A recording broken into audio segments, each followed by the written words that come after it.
Så er vi sgu i Thompson Square Park i midten af Manhattan og har været ned igennem højhuset og fucking varmt. Så nu sidder vi i skyggen. Til gengæld er der ærenhuse deroppe. Så hvis der er nogen, der gerne vil have dresseret æren, så siger I bare til derhjemme. Så tager vi ud og fanger ikke fugle i Thompson Square Park. Til gengæld har de æren overalt. Nå, det er East Village. Vi sidder på sidder i Thompson Square Park mellem Avenue 1 og Avenue A og B. Det er det superområdet. Det er det fedeste sted at drikke sig i hegnet, og der er fest og farver overalt. Hvad er det, vi skal i dag? Jamen, vi skal lidt forskelligt. Vi var jo så heldige i går at få en violation fee for at drikke nede på havnen, nede bag nogle betonpiller. Så nu skal vi finde en politistation, så vi kan betale vores $25 i bøde. Allerførste dag i New York. Og hvad har vi her? En violation. Det er en violation, ikke? Jo. Ja, det er en violation af amerikansk lovgivning. Open container of alcohol. Vi sad simpelthen nede på havnen og lige ned en lille kølig stift. Og, Eller fire. Og det skal man altså betale $25 for. Vi skal erklære os skyldige. Ellers så skal vi i retten. Court of law! Ja! Yeah! Hvad sker der for det? New York, ikke? Lige så godt bruge Vi kan godt bruge 2 dage i retten. Ja, det er også rigtigt. Så Kim har tænkt sig at lægge dem af. Hvis man tager 5 dage i spjættet, så behøver man ikke at betale $25. Og det er en oplevelse. Ja. Jeg kommer til at opleve mere end jer, hvis jeg gør.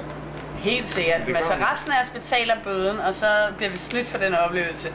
Kim, han er hardcore sammen hele vejen, ikke? Og Han Kim, du sparer pengene på druk og på smøger og på hår. Ja, du skal slet ikke lave noget sjovt. Og bøden.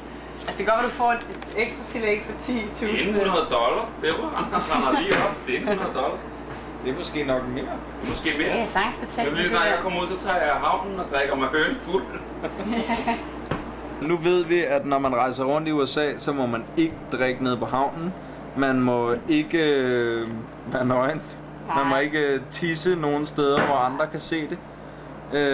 Og jeg tror, at vi bliver nogle lovlydige borgere, som kommer til at gå på bar og drikke os fulde og te os og danse på bordene, men ikke ude i offentligheden. Nej, og så skal vi købe et rigtig uudtømmeligt lager af brune papirsposer, fordi at... Undskyld USA. Undskyld. Undskyld USA. Undskyld. Hvad siger du? Men jeg er ligeglad. Undskyld. Undskyld. Undskyld. Jeg mener det, jeg er ligeglad. Undskyld.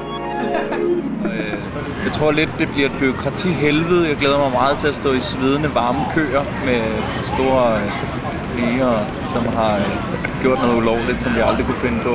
Og så splitter vi op for i aften at mødes på biblioteket i New York Public Library, hvor vi skal til cosplay, fotografiåbning og se på grimme liver. Det er pure fedt.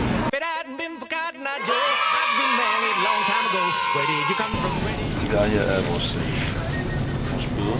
Det er ikke øl nede ved havn. Nu har vi lavet en money order til retten i New York på $125. Så bare sende den til. Hvor nemt har det her egentlig været? Det har været rigtig nemt. Vi har bare gået det halve af Broadway og været nede i 3-4 kontorer. Snakket med nogle politibetjente, som mente, at dem skulle vi da bare smide væk og glemme alt om. Vi kom jo ikke tilbage til New York lige i forløbet. Stoler du på politiet i New York? Nej, det var det. Så vi mente, at vi burde nok hellere betale regningen. Så de ikke kom og hentede os, når vi skulle tilbage til Danmark gennem New York Lufthavn. Nu er den lukket for sig, så er det bare tilbage at sende. Så hvad er det sidste, vi mangler? Fri.